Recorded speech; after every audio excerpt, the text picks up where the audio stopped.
প্রতি রাতে সে লুকিয়ে চোখের জল ফেলত, কিন্তু পুরো পরিবারের আশা তার কাঁধে, তাই সে হাল ছাড়তে পারল না। অনুশীলনের পর সে নিজেকে গভীর রাত পর্যন্ত বাড়তি প্র্যাকটিস করতে বাধ্য করত। কোচ সব দেখছিলেন, তিনি জানতেন ছেলেটা প্রতিভাবান, শুধু সময়ের প্রয়োজন। কিন্তু একদিন রাতে তিনি দেখলেন পেলে চুপচাপ নিজের ব্যাগ গুছিয়ে পালানোর প্রস্তুতি নিচ্ছে। কোচ স্টেশনে গিয়ে তাকে ধরলেন, জিজ্ঞেস করলেন কেন হাল ছাড়ছে। পেলে হতাশ হয়ে বলল কোচ তার জিঙ্গা স্টাইল পছন্দ করে না, কিন্তু সে অন্যভাবে খেলতেও পারছে না, এর চেয়ে বাড়ি ফিরে পড়াশোনা করা ভালো। কোচ তখন জিঙ্গা খেলার ইতিহাস বললেন। 16 শতাব্দীতে আফ্রিকান কৃতদাসদের ব্রাজিলে আনা হয়েছিল। নির্যাতনের হাত থেকে বাঁচতে তারা জঙ্গলে পালিয়ে গিয়ে নিজেদের আত্মরক্ষার এক বিশেষ যুদ্ধ কৌশল তৈরি করেছিল। দাসপ্রথা বিলুপ্তির পর তারা সেই কৌশলকেই ফুটবলে মিশিয়ে দিয়েছিল, যা সারা বিশ্বকে অবাক করে দিয়েছিল। এটাই ছিল ব্রাজিলীয়দের রক্তে মিশে থাকা ফুটবল খেলার ধরন। কিন্তু বিশ্বকাপে টানা হারের পর অনেকেই বলেছিল এই শৈলী দিয়ে কিচ্ছু হবে না। সেই থেকে যেটা ছিল জাতীয় গর্ব, সেটা হয়ে উঠল অবজ্ঞার পাত্র। সবশেষে পেলে আবারও সেই উৎসাহ ফিরে পেল। সে দ্রুত মাঠে ফিরে গেল। এরপর দলের অভ্যন্তরীণ ম্যাচে তারা 3-0 গোলে পিছিয়েছিল। পেলে আবারও সেই ইউরোপীয় খেলার কৌশলে আটকা পড়ে গেল। ঘোর লাগা অবস্থায় সে বাবার সাথে অনুশীলনের কথা মনে করল। সে কল্পনা করল ফুটবলটা সেই আম, বুক দিয়ে বল নামালো, পায়ে থামালো, প্রতিপক্ষকে কাটিয়ে বেরিয়ে গেল। পেলে নিজের ওপর নিয়ন্ত্রণ হারিয়ে ফেলল। সাইডলাইন থেকে কোচ চিৎকার করে তাকে বল পাস দেওয়ার নির্দেশ দিলেন, কিন্তু পেলে কারো কথা শুনল না। একটা দারুণ স্কিল দেখিয়ে সে রক্ষণভাগকে বোকা বানালো। এরপর 4-5 জন খেলোয়াড় তাকে ঘিরে ফেললেও সে বল উড়িয়ে নিল। শেষ পর্যন্ত বাইসাইকেল কিকের মাধ্যমে দারুণ একটি গোল করল। পুরো মাঠ আনন্দে উত্তাল হয়ে উঠল, শুধু কোচই রাগান্বিত হয়ে বসে রইল। অবশেষে স্বীকৃতি পাওয়ার পর পেলে যেন অজেয় হয়ে উঠল। সে মাঠ কাঁপাতে শুরু করল। জুনিয়র দল থেকে সরাসরি মূল দলে জায়গা করে নিল। 15 বছর বয়সেই সে গোলদাতার তালিকায় শীর্ষে উঠে এলো। মাত্র 1 বছরের মধ্যে পেলে নিজের চুক্তির টাকা দিয়ে পুরো পরিবারকে একটা ভালো অবস্থায় নিয়ে এলো। সে বাবাকে নতুন একটা জিনিস কিনে দিল, যেখানে তখন ব্রাজিলের জাতীয় দলে তার ডাক পাওয়ার খবরটা চলছিল। যদিও সে ছিল বিকল্প খেলোয়াড়, কিন্তু 17 বছর বয়সেই বিশ্বকাপের মঞ্চে জায়গা পাওয়া মানেই অনেক কিছু। যাওয়ার আগে বাবা তার নিজের জীবনের অভিজ্ঞতায় তাকে পরামর্শ দিলেন, নিজের উপর কখনো সন্দেহ করো না। তিনি নিজেও একসময় মাঠে খেলার সময় একবার দ্বিধায় পড়েন, যার ফলে তিনি গুরুতর চোটে পড়েন। এভাবেই পেলে বিশ্বকাপের পথে পা গাড়ালো। কিন্তু জাতীয় দলে পৌঁছে সে অবাক হয়ে দেখল ছোটবেলার সেই ধনী ছেলেটা এখন জাতীয় দলের প্রথম সারির খেলোয়াড়, আর সে নিজেই তার বিকল্প। আরও খারাপ খবর হলো, জাতীয় দলের কোচ সান্তোসের কোচের চেয়েও বেশি জিঙ্গা স্টাইল অপছন্দ করতেন। তিনি পেলেকে সরাসরি সতর্ক করে দিলেন। বিশ্বকাপের প্রস্তুতির সময় পেলেকে আবারও ইউরোপীয় ধারায় খেলতে বাধ্য করা হলো। একবার সে আর নিজেকে আটকে রাখতে পারল না, কোচের নিষেধাজ্ঞা অমান্য করে জিঙ্গা স্টাইল খেলল। কোচ সাইডলাইনের বাইরে থেকে গর্জে উঠলেন। তার সেই চিৎকারে পেলে মুহূর্তের জন্য থমকে গেল, আর তাতেই তার হাঁটুতে গুরুতর চোট পেল। ডাক্তার জানালেন সুস্থ হতে অন্তত 1 মাস সময় লাগবে। অথচ বিশ্বকাপ শুরু হতে মাত্র 1 মাস। তার ইনজুরির খবর ছড়িয়ে পড়ার পর ধারাভাষ্যকার রেডিওতে ব্যঙ্গ করে বললেন, ব্রাজিল দলে এখনো এমন খেলোয়াড় আছে যারা এই বাজে স্টাইলে খেলে ইনজুরিতে পড়ে। সহতীর্থরা এসব শুনে তার দিকে এমনভাবে তাকালো যেন তাদের চোখের চাহনি ছুরির চেয়েও ধারালো। পেলের শেষ অবশিষ্ট আত্মবিশ্বাসটুকুও তখন ভেঙে চুরমার হয়ে গেল। খুব দ্রুত 1958 সালের সুইডেন বিশ্বকাপ শুরু হলো। পেলে যদিও সুইডেনে এসেছিল, কিন্তু চোট পুরোপুরি সারেনি, তাই তাকে বিশ্রামাগারেই বসে থাকতে হলো। ব্রাজিল দল কোয়ার্টার ফাইনালে উঠল ঠিকই, কিন্তু তাদের অনেক ক্ষতি হলো। সেই ধনী খেলোয়াড় সহ 3 প্রধান খেলোয়াড় চোটের কারণে ছিটকে গেল। কোচ বাধ্য হয়ে সদ্য ইনজুরি থেকে ফেরা পেলেকে মাঠে নামালেন। মাঠে নামার কথা ভেবে পেলের অবস্থা তখন এতটাই খারাপ যে সে বমি করে দিল। বিশ্বকাপের সেই বিশাল স্টেডিয়ামে তার পায়ের নিচে যেন মাটি কাঁপছিল। তার ছোট শারীরিক গঠন দেখে ইউরোপীয় দর্শকরা তাকে নিয়ে টিপ্পনি কাটার সুযোগ পেল। এত বড় চাপের মুখে সে এতটাই নার্ভাস ছিল যে বুটের ফিতে বাঁধতেও ভুলে গেল। খেলা শুরু হওয়ার পর সে আবারও হাঁটুতে আঘাত পেল। সে ছিল খুবই অসহায়। বড় বড় সোভিয়েত খেলোয়াড়দের ধাক্কায় সে বারবার ছিটকে পড়ছিল। ভাগ্য ভালো যে সতীর্থরা দারুণ খেলেছিল, তাই ব্রাজিল শেষ পর্যন্ত 2-0 গোলে জিতল। সেমিফাইনালে ফ্রান্সের বিপক্ষে পেলের হাঁটু পুরোপুরি ঠিক থাকলেও তার মনের চোট সারেনি। মাঠে তাকে দেখে মনে হচ্ছিল সে যেন ঘুমের ঘোরে খেলছে। বারবার বল হাতছাড়া করার ফলে ফ্রান্স গোল করে এগিয়ে গেল। ব্রাজিল 1-0 গোলে পিছিয়ে পড়ে চরম হতাশায় ডুবে গেল। পেলে ড্রেসিং রুমে ফিরে মানসিকভাবে ভেঙে পড়ল।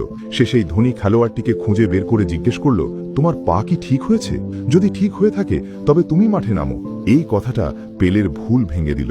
সেই ব্রাজিলীয় ঘরোয়া জিঙ্গা খেলার প্রতি তার ধারণা বদলে গেল। দ্বিতীয়ার্ধের খেলা শুরু হওয়ার পর সে কিছুটা ছন্দহীন ছিল। বল পাস দিতেও ভুল করছিল। ঠিক সেই সময় সে বেঞ্চে বসে থাকা সেই ধনী খেলোয়াড়টির দিকে তাকালো। সে তাকে উৎসাহ দেওয়ার মতো একটা চাহনি দিল। পেলে এবার নিজেকে পুরোপুরি গুছিয়ে নিল। সেই জিঙ্গা বা ব্রাজিলীয় আত্মার ছোঁয়া দেওয়া এক দারুণ ভলি শট নিয়ে সে গোল করে বসল, যা পুরো ব্রাজিলের সমর্থকদের মধ্যে আনন্দের ঢেউ তুলল। ইউরোপীয় দর্শকরা তখনও দুয়োধ্বনি দিচ্ছিল আর বলছিল এসব নিছক ভাগ্য। কিন্তু এরপরই পেলে তার আসল রূপ দেখিয়ে তাদের মুখ বন্ধ করে দিল। পেলে আবারও সেই জিঙ্গা স্টাইল ব্যবহার করে খুব সহজে প্রতিপক্ষের রক্ষণভাগ চিরে দিল এবং আরও একটি গোল করল। এরপর সে তৃতীয়বার শূন্যে লাফিয়ে দারুণ এক শট নিল। এটা ছিল বিশ্বকাপের ইতিহাসে সবচেয়ে কম বয়সী খেলোয়াড়ের করা হ্যাট্রিক। এভাবেই সে ব্রাজিলকে 5-2 গোলের জয় এনে দিয়ে ফাইনালে তুলল। ফাইনালে তাদের প্রতিপক্ষ ছিল আয়োজক দেশ সুইডেন, যারা কিনা নর্ডিক জায়ান্ট বা অজেয় শক্তিশালী দল হিসেবে পরিচিত ছিল। এত শক্তিশালী প্রতিপক্ষের সামনে কোচও একটু চিন্তিত হয়ে পড়লেন। তিনি যে কৌশল সাজালেন, খেলোয়াড়রা তা খুব একটা ভালোভাবে নিতে পারল না। ম্যাচের আগের দিন ইন্টারভিউয়ের সময় সুইডেনের কোচ প্রকাশ্যে ব্রাজিলীয় খেলোয়াড়দের অস্বাভাবিক বা বিকৃত বলে অপমান করলেন। টিভিতে এসব দেখে পেলের বাবা তাকে সাথে সাথে ফোন করলেন। বললেন, ওরা তোকে রাগিয়ে দেওয়ার চেষ্টা করছে, তুই এসবের ফাঁদে পা দিস না। পুরো পৃথিবী এখন তোর নাম জপছে। নিজের ওপর বিশ্বাস রাখ, সতীর্থদের ওপর আস্থা রাখ, আর সবচেয়ে বড় কথা হলো সেই ব্রাজিলীয় জিঙ্গা ফুটবল খেলার ওপর বিশ্বাস রাখ। কথা শেষ হওয়ার পর পেলে নাস্তা করতে গেল, কিন্তু দেখল সব সতীর্থরা যেন প্রাণহীন হয়ে আছে। সবাইকে চাঙ্গা করতে সে একটা খেলার প্রস্তাব দিল। তাদের সেই উৎসাহ আবারও ফিরে এলো। তারা সবাই সেই অসম্ভব বা কঠিন খেলার জন্য তৈরি হয়ে গেল। কোচ এসব কিছু লক্ষ্য করছিলেন। তিনি হঠাৎ বুঝতে পারলেন যে এতদিন তিনি হয়তো ভুল পথেই হাঁটছিলেন। তাই ফাইনালের আগের দিন শেষ বৈঠকে কোচ তার পুরনো জেদ ঝেড়ে ফেলে খেলোয়াড়দের বললেন, আমাদের একটা বিশেষ সত্তা আছে।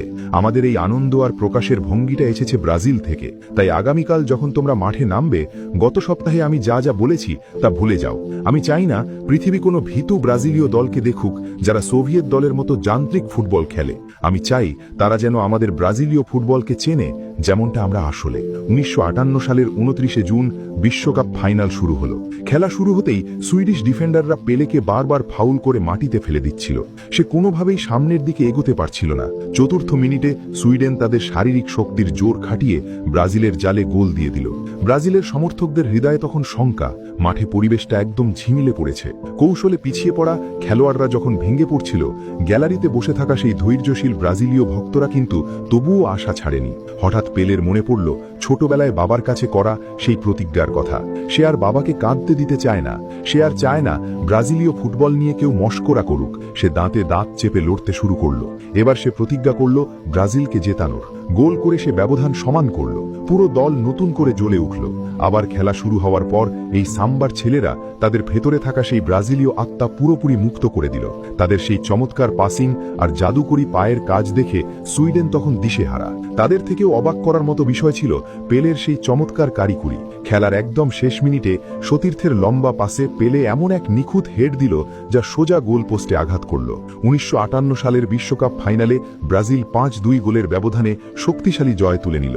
17 বছর বয়সী পেলে তখনই বিশ্বকাপের ইতিহাসে সবচেয়ে কম বয়সী চ্যাম্পিয়ন হিসেবে নাম লেখালো। সেই মুহূর্ত থেকেই এই নামটি বিশ্ব ফুটবলকে কাঁপিয়ে দিল। এরপর সে ব্রাজিলকে 1962 এবং 1970 সালের বিশ্বকাপ জেতাতে নেতৃত্ব দেয় এবং ইতিহাসের একমাত্র 3 বারের বিশ্বকাপ বিজয়ী খেলোয়াড় হিসেবে জায়গা করে নেয়। তার কেরিয়ারে 1283টি গোল করার এক কিংবদন্তি রেকর্ড আছে। তার প্রভাব এতটাই বেশি ছিল যে ব্রাজিল সরকার আইন করে তাকে জাতীয় সম্পদ ঘোষণা করে, যাতে অন্য কোনো দেশ তাকে কিনতে না পারে। এর চেয়েও অবিশ্বাস্য বিষয় হল 1969 সালে যখন সে নাইজেরিয়ায় ম্যাচ খেলতে গিয়েছিল, তখন সেখানে গৃহযুদ্ধ চলছিল। দুই পক্ষ শুধু তাকে ফুটবল খেলতে দেখার জন্য সেই যুদ্ধ 2 দিনের জন্য থামিয়ে দিয়েছিল। এটা কি ফুটবলের রাজার মহিমা বলা যাবে না? দুঃখের বিষয় হলো সময় চিরকাল কারো জন্য অপেক্ষা করে না। 2022 সালের 29 ডিসেম্বর পেলে আমাদের ছেড়ে চলে গেলেন 82 বছর বয়সে। অনেকে বলেন তিনি ফুটবলকে বদলাননি, কারণ তিনিই তো ফুটবল। তিনি আমাদের শিখিয়েছেন ফুটবল মানেই একটা বিশ্বাস, একটা অসীম ভালোবাসা, আর এমন এক শক্তি যা যুদ্ধের আগুন আর ভেদাভেদকে তুচ্ছ করে দিতে পারে।